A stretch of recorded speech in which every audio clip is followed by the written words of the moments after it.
that it's not just about, for you personally, oneness is a helpful concept, knowing that you live in an interconnected universe. You're not alone. You're co-creating your life with basically an ally that's there for you. So that's helpful personally, but also the more that, young people especially, because they still have a chance to broaden their mindset, and they already have a broader mindset than most of us, but they have a chance to flip their whole worldview around to this idea that we're all one, that we're all interconnected, that we all matter to each other. It just can create such a different world that can be built from that understanding. Hello there, this is Kevin Pennell, and welcome to episode 160 of Toward a Better Life. And thank you, dear listener, for tuning in to the episode. Regardless of where in the world you may be, our lives can flow with a natural rhythm, a natural flow of life to ultimately aim toward balance in a natural world. This is the timeless message of Toward a Better Life, going with the flow in the rhythm of life. That's also performed through implementing balance, harmony, compassion, kindness into our lives personally, culturally, and spiritually. This all begins with each one of us as an individual. And I like to share these concepts of the podcast from around the world, seeking others of the same spirit, heart, and mind, and then letting them share their stories with you, all for the betterment of all. And through the application of the many insights and teachings from the episodes, we can become better souls, spirits, and true human beings that continue to journey toward wholeness and harmony, not only for ourselves, but for the generations yet to come. I also offer the opportunity for you to share your prose, music, poetry, or storytelling, by the way, and thank you to everyone who has done that in the past. And just send them to me, and we can go from there. Please do subscribe to the program if you haven't done so already through your favorite podcast platform, and keep following for weekly magical insights into earth-based spirituality, self-development, and self-care. Also, remember to support the program by leaving your review on Apple, Spotify podcast, if you would. It only takes a moment to leave that review. Do visit my website, towardabetterlife.com, where you can contact me to learn more about a free discovery call to help you on your journey toward a better life, along with prior episodes, learning opportunities, and services that I offer outside the podcast, plus a few accessories to assist you on your own journey. Contact me through my website or send inquiries to kevin@towardabetterlife.com. To say that our culture and world are moving fast is an understatement. News, social media, current events, all these factors shape our lives. In many ways, these factors cause negative results. A very simple response to these factors?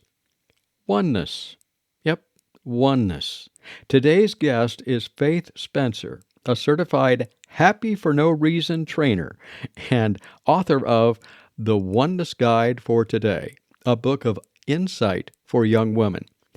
A unique and timely book for teen girls and young women navigating pressure, perfectionism, and social media stress.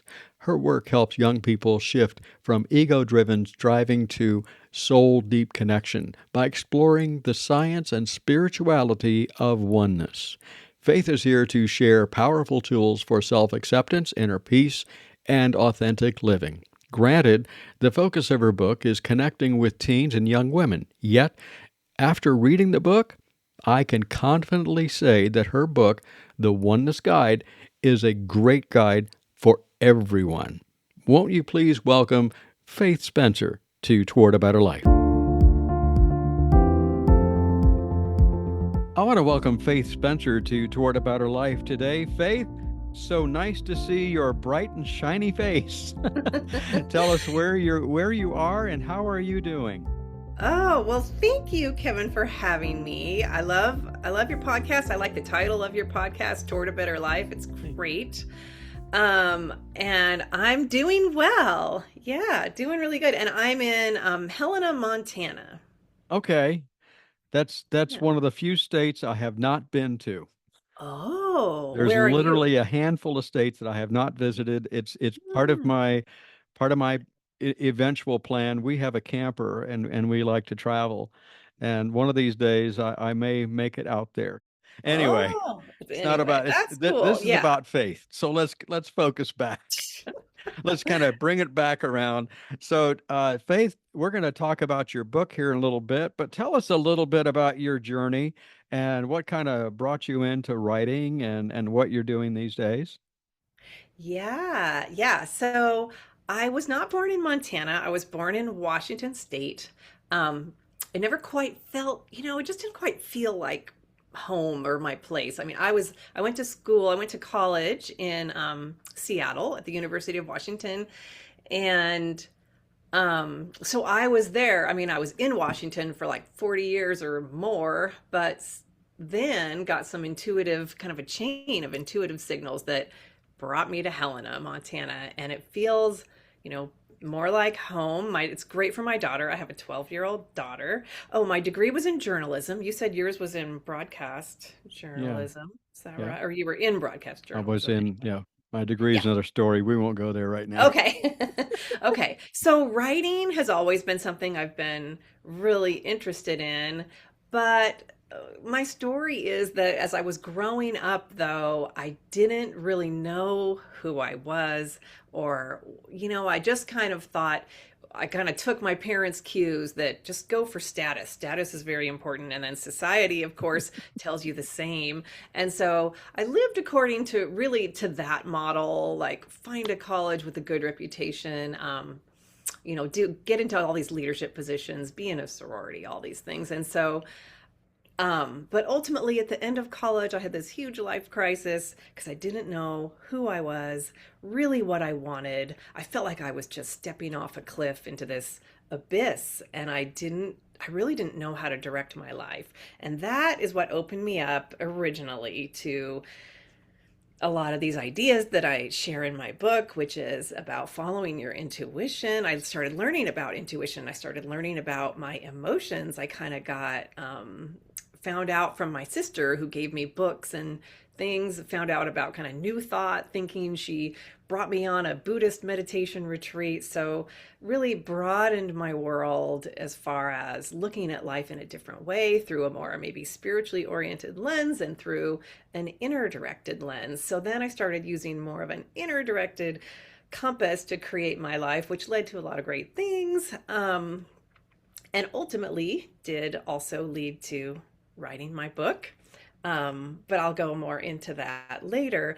But then the reason I ended up writing my book is to share a lot of those ideas with younger people who often don't hear about that you should direct your life from within and really know yourself separate from whatever society is telling you that you should be or should do. And of course, these days, I'm it's clapping. harder than ever. It's harder than ever to be a teen and to kind of combat the external influences that are coming in through social media and all those things. So, I mean, it was really, my book's really a gift to my daughter, a legacy for my daughter, because she's 12. She's, going to be growing up, and I want her to know these ways of living that often you don't hear about. And I certainly did not hear about when I was young. Yeah. Yeah. And I appreciate that very much, what you're talking about, because one of the things that we've heard, of course, is even going into schooling. There are no classes about how do you set up a budget? Right. How do you decide what you want to do instead of being told this is what you should do? How do you go within yourself? And before we started in our short conversation before we started recording, I had mentioned that even though this book is centered and focused a lot on teenagers and particularly teen girls and young women, I have to tell you, everybody, this book, The Oneness Guide for Today, here's a secret: it's good for adults too. Just saying. No, that is the feedback I've been getting, and the Amazon reviews I'm getting are saying the same thing. It's like this could be for boys, this is for everyone. Yeah. But you don't market a book to everyone. You have to pick a Oh yeah. segment. Yeah. Yeah. We all get that. We all Yeah, understand that. yeah, But the yeah. really cool thing is is it's not so pointed that nobody else can read it. And That's I, true. yeah, I started reading this, and it's beautiful the way that you set this book up, Faith, because you share some background, you share information in each one of the chapters, and then as you flow through the chapter, you have several different examples that are given, and I really do appreciate that approach. And then at the end of that, you give here's some ideas, and not only do you give out the ideas, but you have people actually work through those ideas themselves. Put it down in paper and pencil. You've got the blanks in the pages that you can fill it in and say, this is what this means to me. And that's so important, don't you think? I mean, it Yes. has to do with the inspirational part.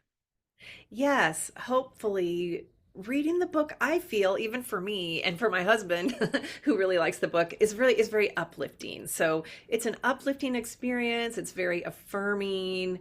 Um, and also, hopefully, the exercises and the meditations in there lead you to directly experience insights, and changes in how you're navigating life or how you feel about yourself in life. So I do think that's at the end of every chapter, you have a chance to actually incorporate those ideas, So, yourself. So, so a question that I've got is when you purchased the book, uh, I was I was gifted with these three cards. oh, yeah. Do those three cards come in all the books? No. So, Oh, I yeah, got a there's gift. yes, you did. You're special. If I mail somebody a book, I include those cards. This was my husband's idea, but these are that there's affirmation cards that are based on the little section dividers in the book because Mhm. the book is in three main sections. So there's Yep. kind of nice little affirmation on each section divider and decided to turn those into cards. The way you can get them is to sign up for my email list, and then Ah. I will physically mail people those. So this will kind of give you an optic to what we're looking at here. I'm going to read a couple of them if that's okay. That's awesome. I'm willing to see the truth about life. That's one. I know my happiness is in my own hands, and my perspective is everything. I want to go to town on that one. And then I let go of my ego's ideas and allow myself to flourish as an interconnected being who is one with the universe, and we can really take off on that one. There are others here, but they're powerful. They're dynamic. They do move, and just take off on the idea of the perspective, my perspective. I when I do a preview of books, I have to. True confession is, I do a quick glance through it, and then I will literally go through bits and pieces. I don't take any particular order to the book, and I Mhm. just want to get a really good overview. And what I've read in this thing is just, it's amazing how you put it together. What led you into the idea of doing three different parts of the book? Um, well, those specific parts that the book got divided into was really my developmental editor at the publisher. She came up with the structure of the book. It was already written, but Okay. she kind of divided it up. But I will say that when I came up with the book, I actually had an intuitive vision of this book, and it was like five sections. I saw five little pamphlets kind of spread out in this like vision that I had one day, just kind of laying around. This came to me, and so I said, okay, five parts. And so one part was about intuition, I knew. One part was about manifestation. One part was about forgiveness, because that was really important to Mm, me. And then the fourth part was about like that you're unique and you have a purpose. Even though we're all one, you're a unique part of that with a purpose and a destiny, and you belong here. So those were the four parts. And I was like, what is that fifth? And then I realized that all of this stuff had this underlying concept of an interconnected universe and mm, oneness. So then I realized I'm going to write a chapter on oneness, which turned out to be ultimately many chapters on oneness, but mm. and about how oneness really is real and it has scientific basis, and it's also been talked about throughout the centuries in most of the world's religions. And so I really delved into the quantum physics so that I could write about that. And that originally was one chapter about, what is oneness? Is oneness real? Or maybe one or two chapters, but it got broke. The developmental editor wanted the chapters to be real short for teens to assimilate more easily. So it became many different chapters, because that is something that she did, which it's so the first one is understanding your oneness, next one discovering oneness in our world, third one putting your oneness into practice, which of course Okay. is very important. Yeah. Well, that really ties in because you said about how oneness, if you look at not only religions but cultures throughout the world. I mean, I keep mentioning Obad and me being a druid, and I'm a bard in that discipline. And we talk about how there's that interconnectedness with the natural world, and how we really do see my church is outside, my church is in the woods, and I listened to one of the songs by a guest that I had on before, Dave the Bard, and Dave hosts a Druid Cast, and he has a song that is basically about "You'll find me among the trees," and it really, every time I hear it, to be honest with you, Faith, it really hits me, really. And it'll choke me up because it's just a beautiful story about how, if you're really wondering where I am, just go out. I'm probably out in the trees because that's my home. That's where I move. And that's where you can feel the intuition. You can feel the connectedness. That's what I like to think about. So, do you think oneness and connectedness are one and the same, or are they, yeah, Yeah, I do. I do. And I do think that in nature is where you're most likely, if even if you've never thought about oneness or being interconnected, you're most likely to experience that when you're out in nature. It's just a natural place that brings you into that knowing that you're a part of everything, that everything's a part of everything. yeah. So, is oneness real? Absolutely. Absolutely. How is it real? I already believed in it, and it's Hmm. partly a lot of the spiritual traditions that I've followed and learned from, and a lot of books I've read. But when I delved into the actual science of it, I became more convinced than ever that oneness really is real. Okay. Quantum W- physics is pretty amazing in that way. So you're, It I'll throw this one out there. I don't want to go down too many rabbit holes, but one thing that I want to ask is, you were involved with various spiritual, uh, I'll say, iterations in your life. What were some of them, if you don't mind my asking? Yeah, I mean, well, I grew up Catholic, and then I became a recovering Catholic. I became kind of an atheist in college, and then there was a point when I kind of got back into Christianity in a different way. Um, just not a Catholic church, but another sort of church, and kind of was reading the Bible a little bit. And then I got into Buddhism a lot, did those meditation retreats, started meeting up in Vipassana groups.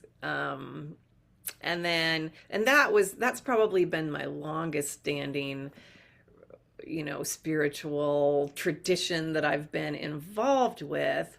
But then I kind of veered a little more toward kind of new thought, unity churches, science of mind. I hate saying science of mind because that sounds like Scientology or something, but Hmm. it's really just this is where the new thought, concepts are being taught, or is in unity churches, science of mind churches, and even studying A Course in Miracles. And I currently go to a Course in Miracles group, and that's all about oneness. I actually didn't even talk about that in my book, but that's, A Course in Miracles teaches that everything is God. And if you're seeing anything other than God in your world, then you're seeing an illusion. So, and the route to sanity is forgiveness of anything that you consider to be wrong or not right. So that forgiveness toward, the world and living in that kind of harmonious state of like oneness and acceptance of everything is what A Course in Miracles is about. And it's a very tall order. It's a Mm. daily challenge, but It doesn't change. I can tell you that. As far yeah, as it's a constant, and that's the one I can say. I remember college days. The big difference between religion and spirituality is religion is man seeking after God, and spirituality is God seeking after man. And it's a matter of opening yourself up and just being willing to listen. Yeah, my there's I asked because I thought that's kind of the way it was going to go. Is you started out in, I'm going to say, an organized religion kind of a thing, and then it right. it blossomed and created something for faith, because it's something that faith wants to live, and it's not something that faith is told this is what you have to do. Yeah, exactly. And yet, I feel that growing up with religion or spirituality of some sort, I was into it. I think Hmm. that I have a spiritual nature or I suppose we all do, Yeah, but I just felt ready for spirituality from the beginning because I got into Catholicism. I really wanted to follow those rules and, it seemed important to me. But then it leads to the guilt and all the kind of negative stuff associated with yeah, Catholicism. So then, yeah, you still want the good parts, but without the bad parts. So you kind of yeah, go yeah. searching for that. Yeah. And then, so you mentioned too about quantum physics. Is I picked up on some, and I think it's an underlying current that you've got in your book, is what my observation is. Yeah. Well, yeah, 'cause that's true because it comes up several different times. I have a specific dedicated section where I write in a very, teen-friendly, Yeah. easy to assimilate way about quantum physics, and then it sort of comes back around a little bit in other sections, like about intuition. But yeah, there were specific things that spoke to me when I looked into quantum physics. It was the observer effect and quantum entanglement. And the whole idea of there being a field. Sometimes it's been called a 0 point field, or Hmm. I guess a Higgs field has been a more recent, I guess in 2012, they definitely discovered that. And this idea of fields is so similar. Either whether it's a field or fields, they kind of all join. So that's basically one big field, regardless. And it's so similar to the idea of the Tao, of the Holy Spirit, of Brahman in Hinduism. And then the Ensof, I think they call it in the Kabbalah tradition, which is an endless infinite light. There's just so many religions that talk about a similar idea to the field Yeah. that is talked about in quantum physics. But I can go more into the observer effect and quantum entanglement if you want me to. No, but I think the way that you've done it within the book is you've said it, is you talk about it in teen language.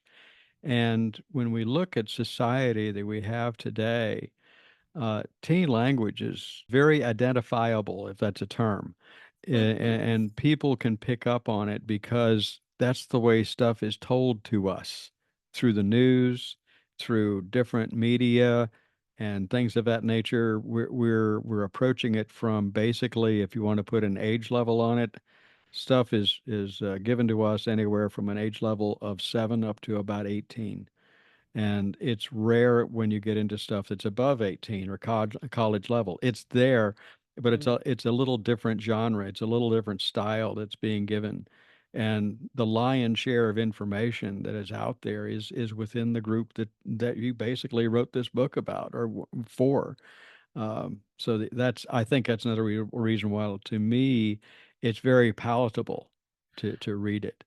Okay, because we're used to reading things that are written at that level, Right. because most things are. That Yep. makes sense. Yeah. Yep. And that kind of goes back, if you remember, in your journalism stuff, and I remember from journalism stuff, that many, many, many, many years ago, they said the typical newspaper was written somewhere between the fourth and seventh grade reading level. And then you get in National Geographic. National Geographic was basically from about 18 to 24 and up. And, so you see all these different levels and what audience do you want to go after? And the audience that you have here, I'm going to say is a pretty big audience because of the way that you've written it. And and again, I'll use the word, it's very palatable to people to read through this. So, Well, thank you. Thank you. yeah. Yeah, it was supposed to be for teens, and the publisher kind of broadened it out to they wanted it to be for, that's why it says a book of insight for young women. Yeah. Um, Even though, like you say, it's for everyone. Yeah. But they didn't want to like peg it too small.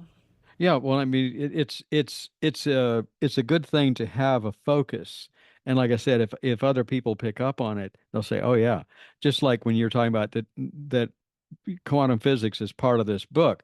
But if you tell a teenage girl or any teenager, you start throwing the word quantum physics around, barrier is going to go up because they say, True. I get this in school. What do I want to.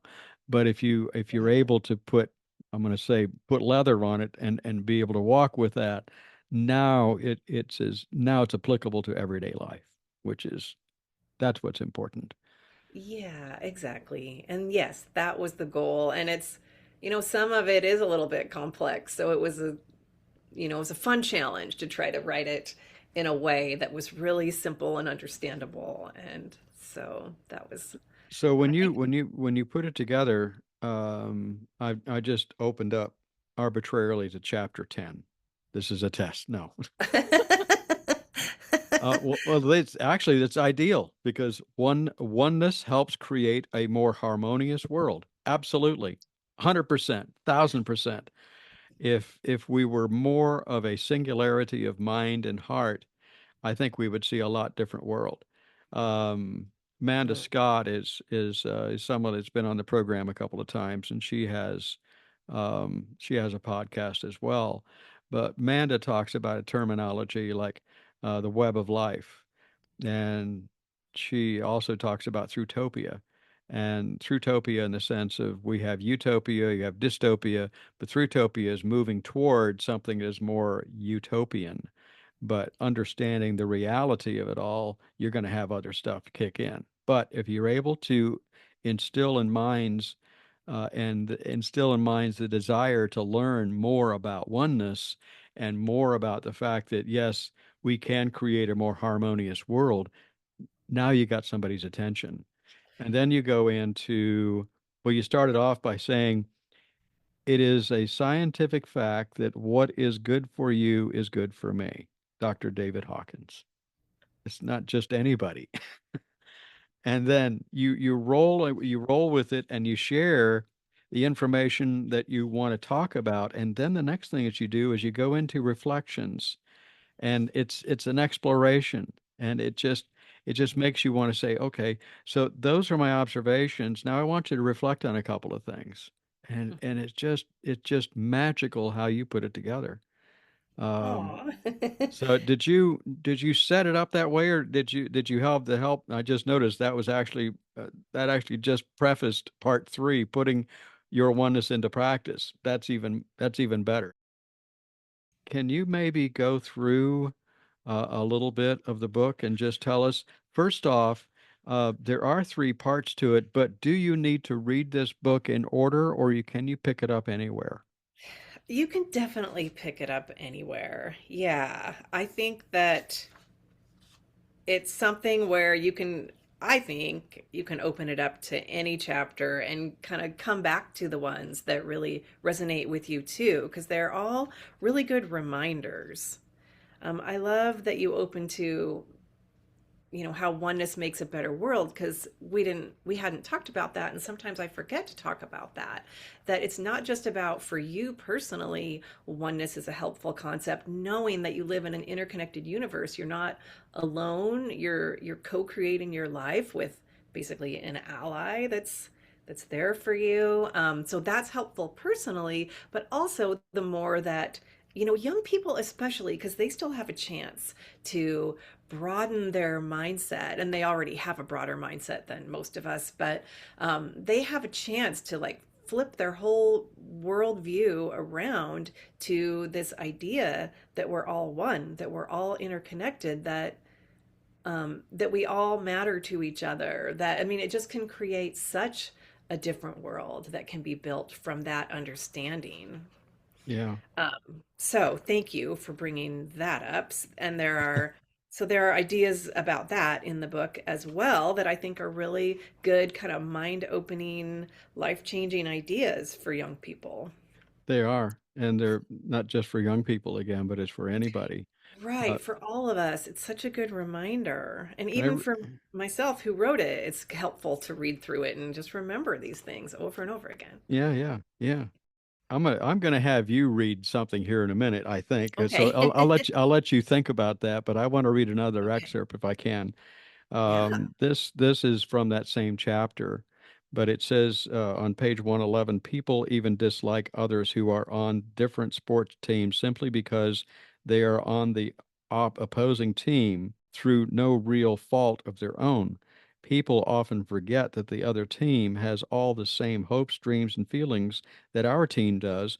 Why is one group more important to us than the other? And then it goes on, as soon as we divide people into us and them, we already have allowed a false sense of separation to begin breeding suspicion, aloofness, mistrust, and even eventually hatred. It doesn't have to be this way. We can be part of a worldwide awakening. We can be the ones to change our minds about life and see things differently, shine our positive lights on the world, and infuse it with a perspective that heals. We are all one. And then you have a quote from John Heglin. It's at the deepest subnuclear level. You and I are literally one. Yeah. And he's a quantum physicist, by the Yeah. way. Yeah. You know that. Uh-huh. Yeah. We And didn't get that's the PhD there in there after his name, but yes, and then I also include elsewhere in the book that Erwin Schrödinger said quantum physics thus reveals a basic oneness of the universe. So, you but brought up anyway, Schroeder. That's cool. yeah. Schrodinger. Yeah. Yeah, he said quantum physics thus reveals a basic oneness of the universe. Like he said that. Like this is not made up. But I love what you just read. Isn't that just so profound? And it's so needed in today's world, which is so divided, of course. I've had this conversation with somebody not too long ago that there are cultures, indigenous cultures that do not have games that imply a winner or a loser Mm, because they feel the same philosophy that you shared here. It's an us versus them. And yeah. it sets one ahead of the other. Now, granted, the down, if you want to say there's a downside to that, is where are you able to generate ingenuity, Hmm. experimentation, perspective of myself, Hmm. and Yeah, like you need to be motivated to be your best. And where does that to, yeah, you know, yeah, to reach your potential yeah, and and maybe it's that not a competition. yeah, and it's not a sense of I want to be better than you. It's a sense that I want to better myself, you know. And that goes into that idea of perspective. Yes. If you can see life more that way, that you're trying to be the best you that you can be, then, you're trying to reach your potential. You're trying to, manifest your destiny, basically. But it doesn't have to be in a comparison thing to anyone else. Right. That's tricky. That's tricky for all of us, and social media doesn't help. No, it doesn't. And that was one of the chapters I read thoroughly, and you got into it. May have been the second chapter for all I can recall, but it was about social media and how it'll pull you right in. And you brought up a lot of statistics that are really kind of scary, and I'm so glad that you shared it because people don't understand the power of social media, I don't believe. Some Yeah. do, and some say, "Okay, wait a minute, are you serious?" And I've heard stories that there's a movement among some of the older teens that they are going, they're giving themselves a challenge to go without social media for a day. and That's they find awesome. themselves that they're not as anxious, and they don't have frustration as much as they did before. Well, I'll have to look that up. What I've seen some studies on that kind of thing too about taking social media breaks. And Yep, yep. it's interesting because sometimes the scientists will say, oh, it's not conclusive if social media is really causing all the mental health problems, right? Except for Jonathan Haidt wrote the book, The Anxious Generation, which he's connecting the dots and saying it's definitely social media, but you'll still have, well, maybe, maybe not. But then what really impresses me is these studies on a social media break. And it really shows, like in every one that I've read about, there's at least three or four that I've looked into that when people take a social media break or dramatically limit the use, they're not as depressed. They feel more connected. They feel less lonely. They have greater life satisfaction. They're less stressed. All these things. And so, isn't that really telling It is. that this digital connection isn't making us feel connected? Hmm. It isn't making us feel good. We're not designed for that type of connecting being our mainstay of how we're connecting, or maybe we're not designed for that to be part of our lives at all, but it is. And I, so I think that's a place where, the where it's good to step back from it, take the break, notice how much more connected you then feel to other people, to your life, to your surroundings, to nature. Like it gives you that chance to breathe and to notice that you're alive. It's just a whole different mindset when you can step away from that. And then the whole idea that you are connected to something greater. I think that's needed as a replacement to these ways that we're trying to meet our connection needs. It's not working. yeah, just because I have, you know, 18,000 followers on Facebook doesn't necessarily mean that I have connections or that I am connected socially, you know. I suppose that's really true. It doesn't mean that you feel connected. Right. You can be the thing that I've thought about so often is I can be so latched into social media that I become, if I'm trying to think of a way to put it, disconnectedly connected. Disconnectedly connected. I like that. Because you're really not connected. You go through and Right. you how was the way that you put it? I thought it was really neat. Something about how you begin the process and you look and you say, well, they're obviously happy. They're obviously happier than I am because I'm having a Right. miserable life.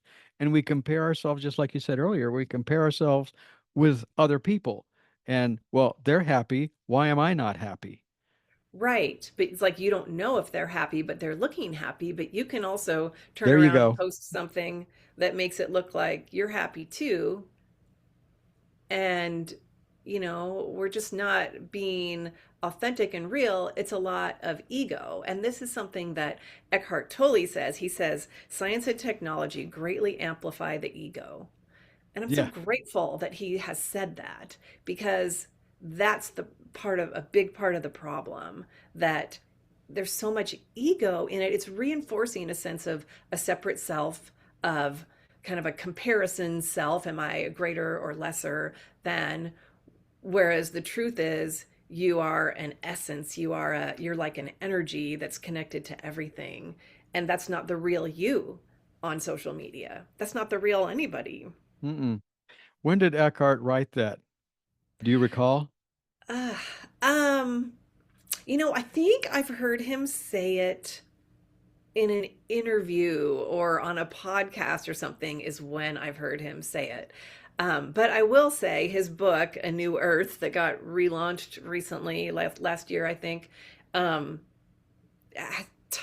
says stuff that's very similar to that. He might Yeah. say something almost just like that in that book because he talks so much about the ego. He talks, you know, endlessly about the ego and really gives you a good understanding of I mean, the how that. ego is very important to us, but the thing is as I believe, as I've mentioned before, in other episodes, um, first off, my way of thinking, ego is what makes me avoid stepping out in front of a freight train.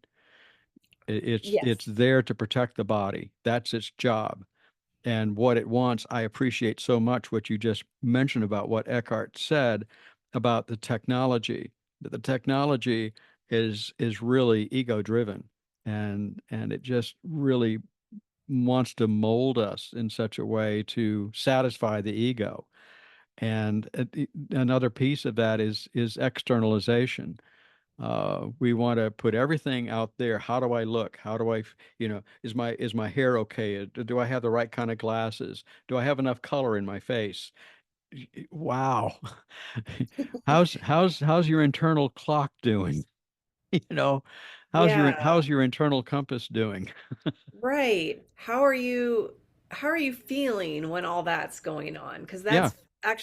that's fear-based and ego, ego fear, they go together. Oh yeah. And just achieving what the ego says you should achieve, unfortunately, doesn't actually make you happy. Like you might get a dopamine boost because your picture looks so good and your hair did all the right things and you look like you're having the time of your life, so you post that. But then the satisfaction from that isn't going to last. You're going to need to do it again. And Uh-huh. then, in the happiness research, they talk about the hedonic treadmill. That's the constant treadmill you're on, going after that state of well-being and happiness that you think is just out there. Just if I can post this perfect picture and if I can get the likes and the follows. But that just isn't lasting, and it satisfies the ego much more than the soul or that your true self that needs something different than that. So is the authenticity part, is that what really gives us longevity? And as far Well, as our as as far far as as well-being, yeah. yeah, yeah. I think that acting from from your intuition, from your connection with the universe, acting from those promptings instead, and then that's going to be something more meaningful and more deeply fulfilling. I think true connection with others is part of it. And then I talk in my book about achieving a state of flow or finding those things Mm. that put you into flow. Um, and I've been seeing flow being used out there more these days. It seems to be, it was a book about it got written by a researcher in 1980. But now I think it's kind of people are realizing, yeah, flow.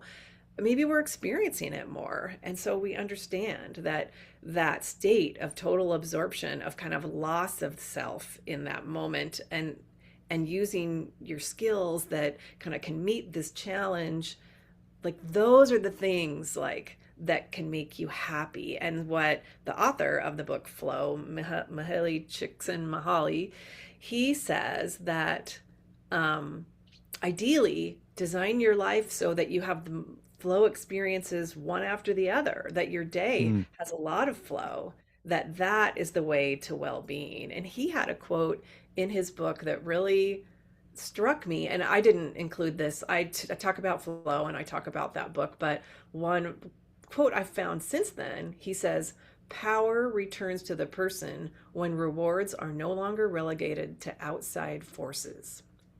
Mm.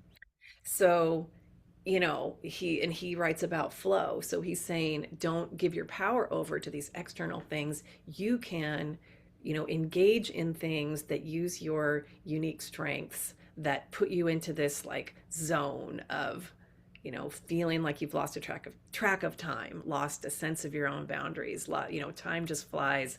You're usually creating or building or just experiencing something that's furthering you in this life. So I think flow is a really big one, and for people to figure out what are those things, and the flow experience can be so many more things than we realize. I was surprised reading through his book again, like even reading can be a flow experience. Even cooking can be a flow experience. Cleaning your house, if you're doing it in a certain way. So anyway, it's an interesting thing. Like, but those are the experiences that are going to sustain us. Yeah. But you don't just do it once. it's about designing your life in a different way. Hmm. Yeah. Yeah. And all of that, I can just we can just go off on so many rabbit holes in a good Yeah, way. I know. I Uh, know. I know. but I think I often go back to the idea of the web of life and being sensitive to whatever it is that's coming my way, I love that. and it's being aware of the stuff. The spider recognizes it regardless of where you are and where you land, the spider knows. But the difference is that the spider, if we can turn it around in our heads and we can look at the web of life and understand that what I do on one part of this can have an effect elsewhere. And and it's not Love so that. much trying to go on a guilt routine or trying to go on a routine of ego, but it's recognizing I have a responsibility for my actions, and Mm. I should be living an authentic life, Mm. not one that is uh not one that is shown. The commercial keeps popping in my head of it is an antidepressant I think that the person is on, and if you're suffering from depression, you need to take this drug. Well, don't even go there with me right now. But they carry around the sign of a smiley face that's not smiling. It's a frowny face. I don't know if you've seen it, but the person on the commercial is carrying this thing around, and what they're sharing is, this is my smiley face, and behind it I feel like crap, but I'm going to Mm. put the smiley face out there because this is what I want everyone else to see. And that's where my brain went when you talked about the stuff with social media. I want Yeah. people to see my smiley face. Down deep inside, I feel like crap, but I don't want other people to see that because that'll be a side that I don't want people to see. Well, we're not asking you for you to show that side, but Right. be able to recognize it's an area that maybe I need to work on. Maybe it's something that I can improve on so I can move down that area of authenticity for my life, you know? Yes. And I think, and I offer some ideas in my book too about how to find out what is authentic for you. And I have my true values. I have a worksheet on that and an exercise.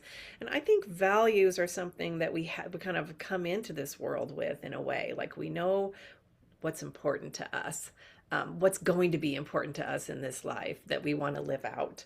And but how do and I think we start seeing it as we kind of see contrasting situations in the world, like, oh well, that doesn't feel right to me. I like For me, there was this focus on money, a lot of focus on money instead of like love. And I noticed that in my childhood. And I said, well, I think love is important to me, not money.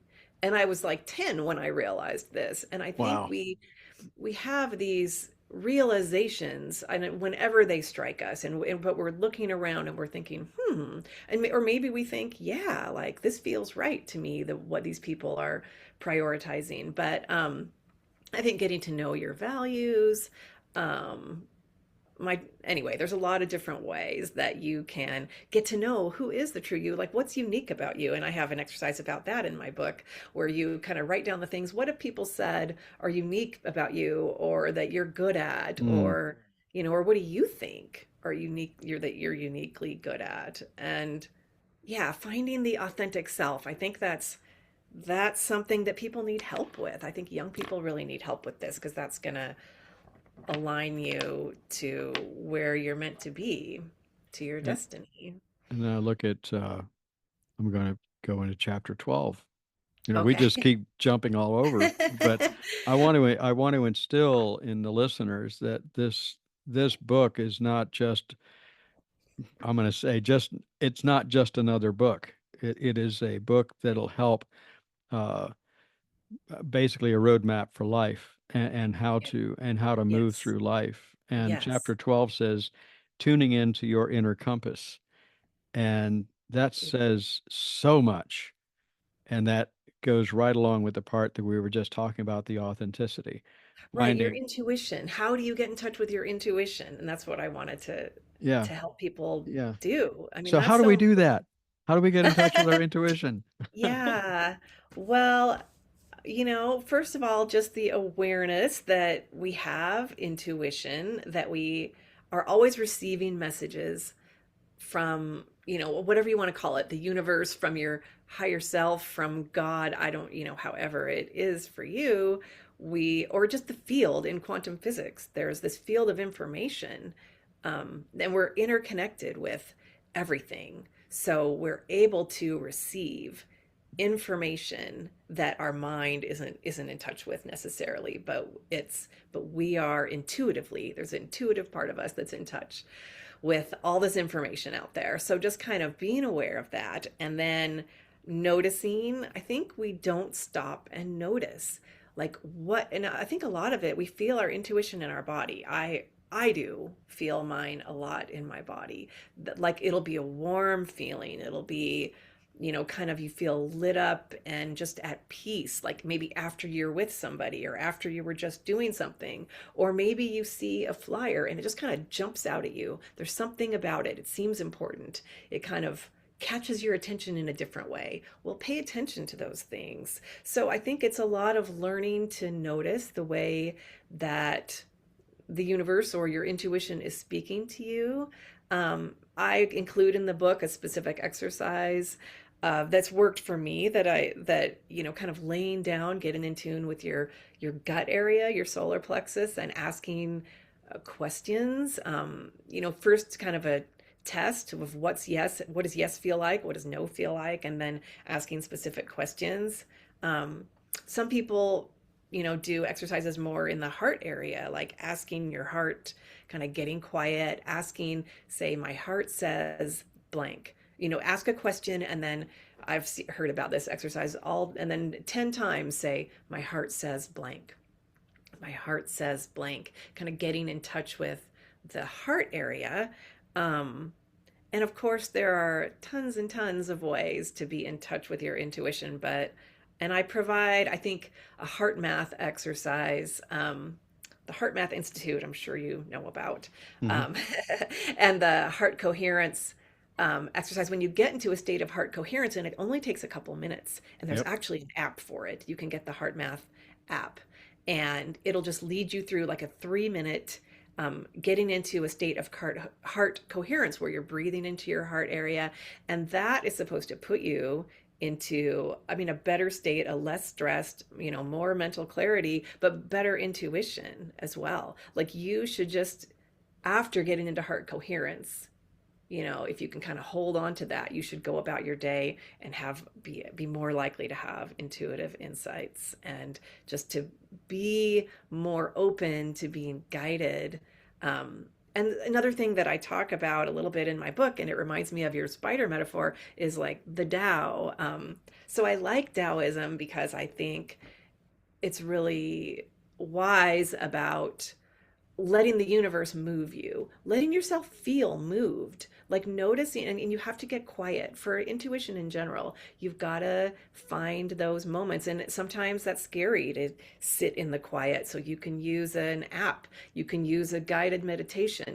There's so many, and I couldn't even put into the book all the different meditations I wanted. It just, I wasn't able to. So I'm going to work on getting more and more. I have meditations on my website, audio, but I will continue to put those up. But anyway, just like letting yourself be moved by this greater energy, call it the Tao. So from the stillness, you just know what you're supposed to do. And Hmm. that's happened to me a lot.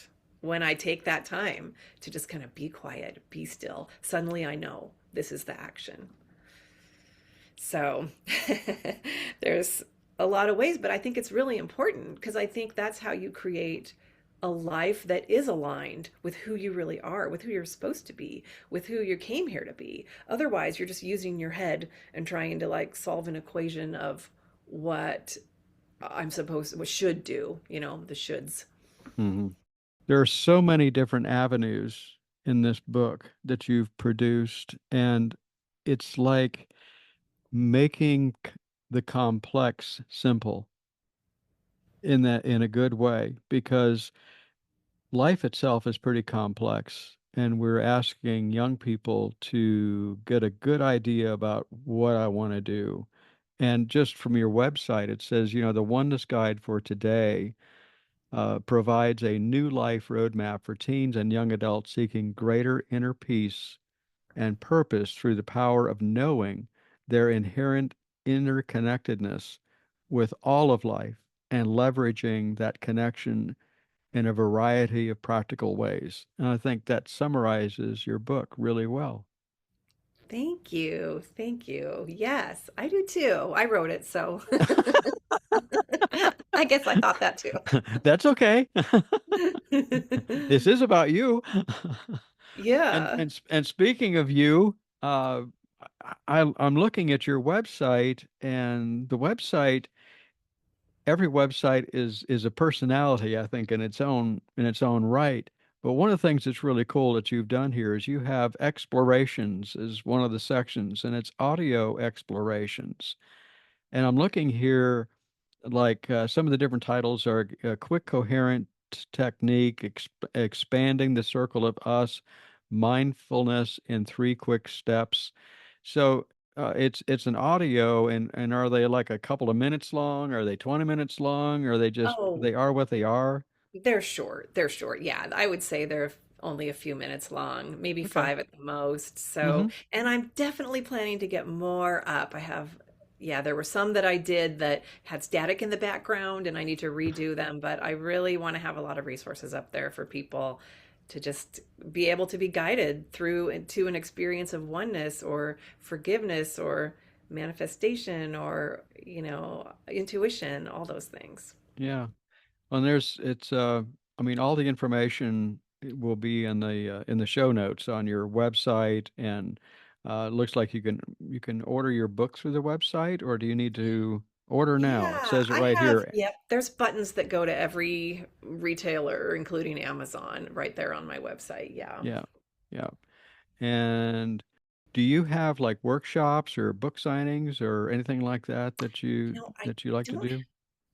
I don't have anything scheduled right now. I've done some book signings just here in Montana in different areas, but yeah, I'm still working on getting some of those things on the books. I'm also going to be posting a study guide and possibly doing some virtual book study groups is what I'd like to get going. That's what I was going to ask, is whether or not you're doing anything virtually, using Zoom or what have you for folks, because this is powerful enough information that if I'm going to leap out there and say that, if you're listening to this and you have some questions, you might really want to reach out to Faith. Do you do speaking engagements? Yeah, I've done a few, so I could do that. Yeah. Okay. So again, if you're interested in reaching out to Faith, there'll be information there in the show notes to reach out to her. And Oh, you can also sign up for my newsletter, of course, and then I'll keep you posted on all that stuff. yeah, there you go. This has been enlightening. This has been really forward thinking, and I truly do appreciate all of the wonderful work that you put into this work, Faith. It's very special. Oh, As thank you trite as so that much. might sound, it is. It's very forthcoming, and it's very helpful, I think, to, again, not just to young lives, but to adult lives. I would even challenge you that if this information is unique to you and you're over 40, go out there and get the book anyway, because trust me, I've looked for it and I'm a couple of years past 40. And I think it's very, very beneficial, very helpful indeed. Well, I So appreciate you so much. I appreciate you really delving into the book and understanding it and just, doing such a great job with this. thanks. Thank you so much. Yeah. So, what does Faith do to create a better life for herself? We're talking about creating better lives for everybody else, but how about Yeah. Faith? What does Faith do? Yeah. Well, the biggest thing that faith does, I think, is follow intuition. Just really pay attention and notice where I'm being guided. That is the biggest thing. And then the other thing, and I'm doing this more and more, is surrendering, letting go of my ideas or my desires and being just appreciating and embracing the moment. Hmm. So that's been, and when I do that, I feel so good. You don't have to achieve this, that, or the other to be happy. And that's what faith does to be happy is let go of those things and just be in the moment and Yeah. appreciate the moment. So, So it's embracing presence. yes, yes. Yeah. Exactly. And I bet you also practice that. I try. I try. Love it. Well, again, this has been very, very invigorating, eye-opening. It's been, I truly do appreciate it, and thank you so much, Faith, for coming on our program today. Yeah. And go enjoy your day. Thank you. You too, Kevin. This has been the best podcast I've ever done. So thank you so much. And as you can tell by the music, that's our show for this week. Thanks very, very much to Faith Spencer for exploring the science and spirituality of oneness. There are links in the show notes to connect with and learn more about Faith, her book, and her work. As always, a very special thank you to you, dear listener, for tuning in. Remember, if you're seeking insights and advice on how to create that better life for yourself, and if you'd like to dive into self-care, self-development, experience hypnotherapy, distant shamanic work, Reiki, what have you, or even herbalism, drop me a line, kevin@towardaBetterLife.com for your free discovery call. In that call, we're going to be talking about your goals and set some plans for achieving them and move forward with your journey toward a better life. You can also visit my website, towardaBetterLife.com, for past episodes, blog entries, ways to enhance your spiritual journey, and upcoming events, like a couple of continuing ed classes going to be coming up in the next couple of months. Please subscribe to and follow Toward a Better Life through your favorite podcast platform, and please leave your review on Apple, Spotify, Overcast, whatever your podcast platform might be. It helps the algorithms, and it just helps to move the program's popularity a little bit further along. Always remember, if you'd like to share your story, music, prose, or if you want to be my guest, please write to me, kevin@towardaBetterLife.com. Until next week, enjoy your journey toward a better life.